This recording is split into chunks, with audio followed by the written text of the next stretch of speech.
Maggie, Mistress Guthrie. Good evening, ladies and gentlemen. I'm pleased to see so many of you here tonight. Welcome to Kirkcudbright in the 17th century. Yep. And this is, we're going out into what we call the King's High Passage. It's now called the High Street. The King's High Passage. And once Maester Kenneth has had a wee word with you about what kind of land Scotland is at this time, then we'll start walking and you will get so much information that you have possibly never heard in your lives before. So pin your lugs back and listen. Right.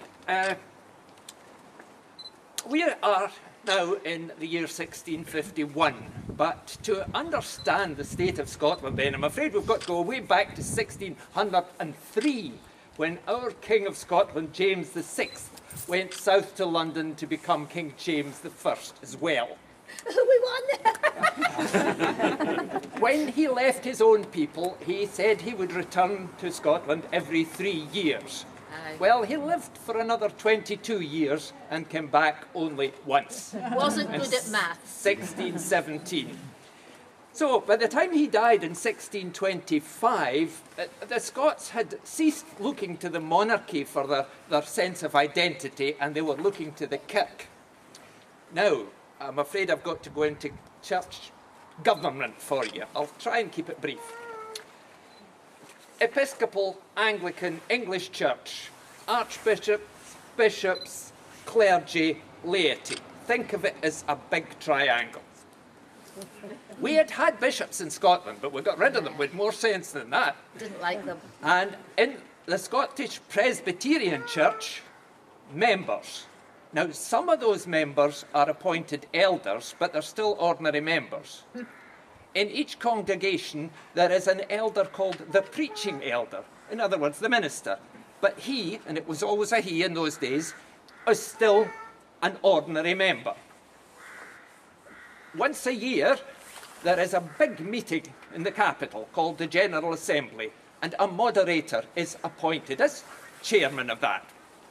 But he is either an elder or a minister, and therefore just an ordinary member. So if the Anglican Church is a pyramid, the Scots Presbyterian Kirk is a pancake. And that you've got to remember. All right, we are not letting you go any further because you have reached the Meikle Yett or Great Gate of Kirkcudbright, the big gate. I'm stealing a wee bit of Maggie's story. Kirkcudbright was built on a gravel ridge. L-shaped gravel ridge. It was almost cut off at high tide. Aye. And there were only two ways in, the Meikle Yett and the water gate, which was near where the harbour is now. What was it for? It was for defence. I haven't said where. If you look as you come out, there's a square of stones there. And under that funny box thing over there, there's another square of stones, and these were the foundations of the Meikle Yett. Right, defence.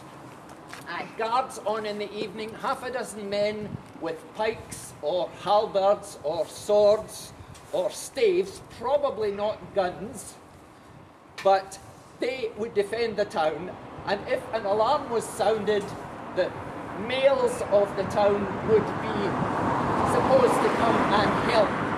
Now, if the guard didn't follow their duty to the letter, or if the citizens did not come, they could be fined, they could be put in the stocks.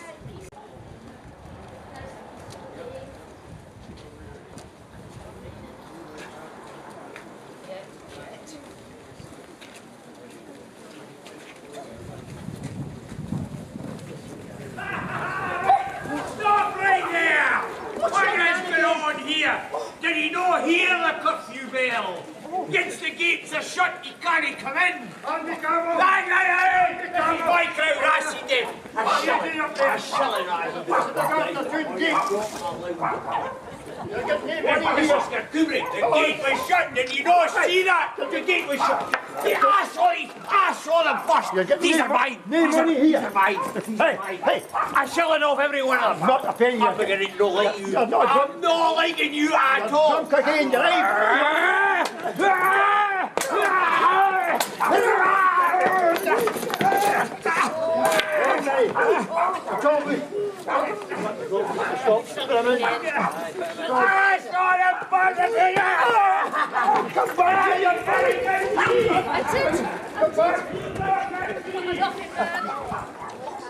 If it's drunk again.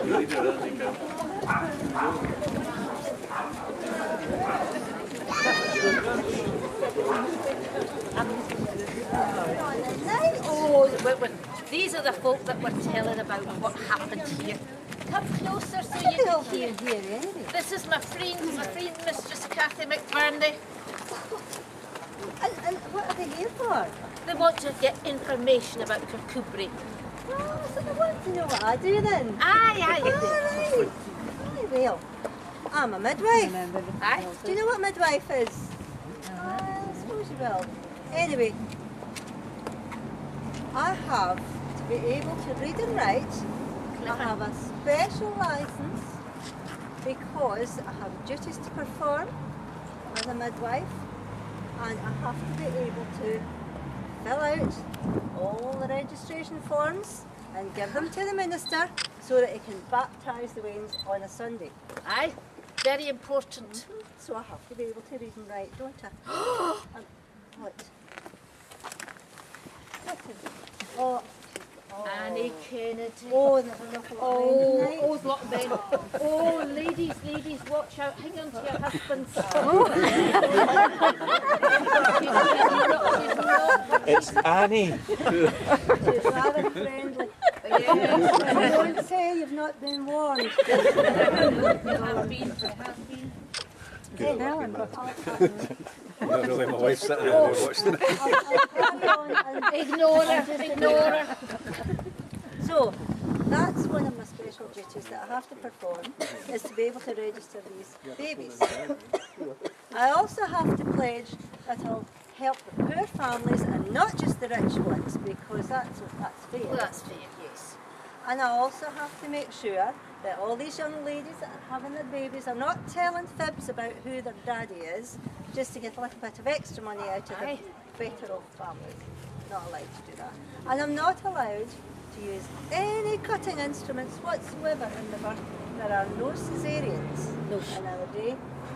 The women just have to suffer. Aye.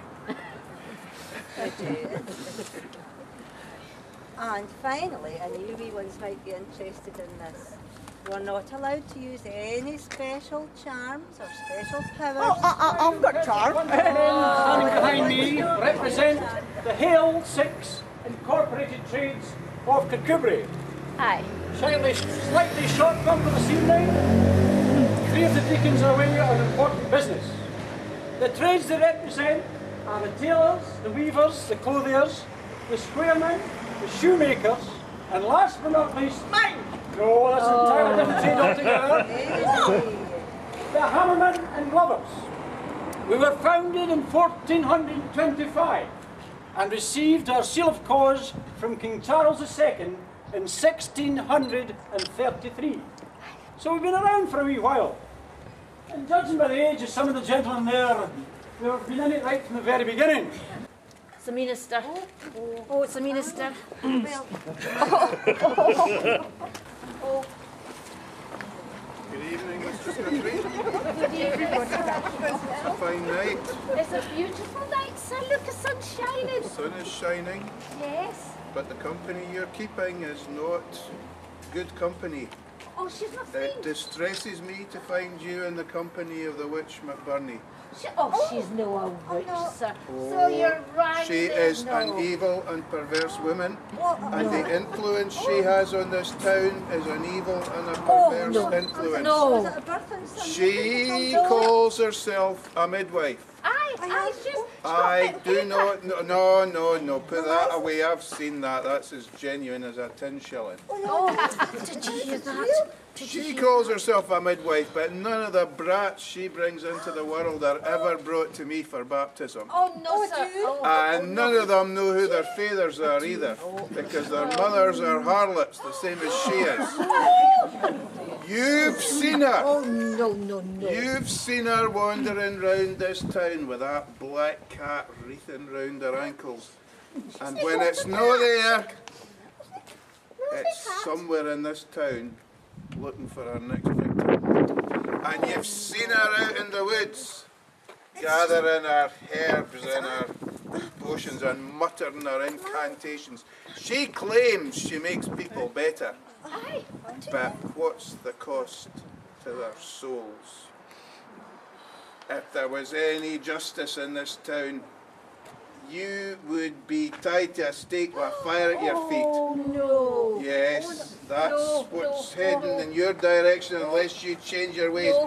And you can run for me, but you cannot run for your maker, Kathleen McBurney.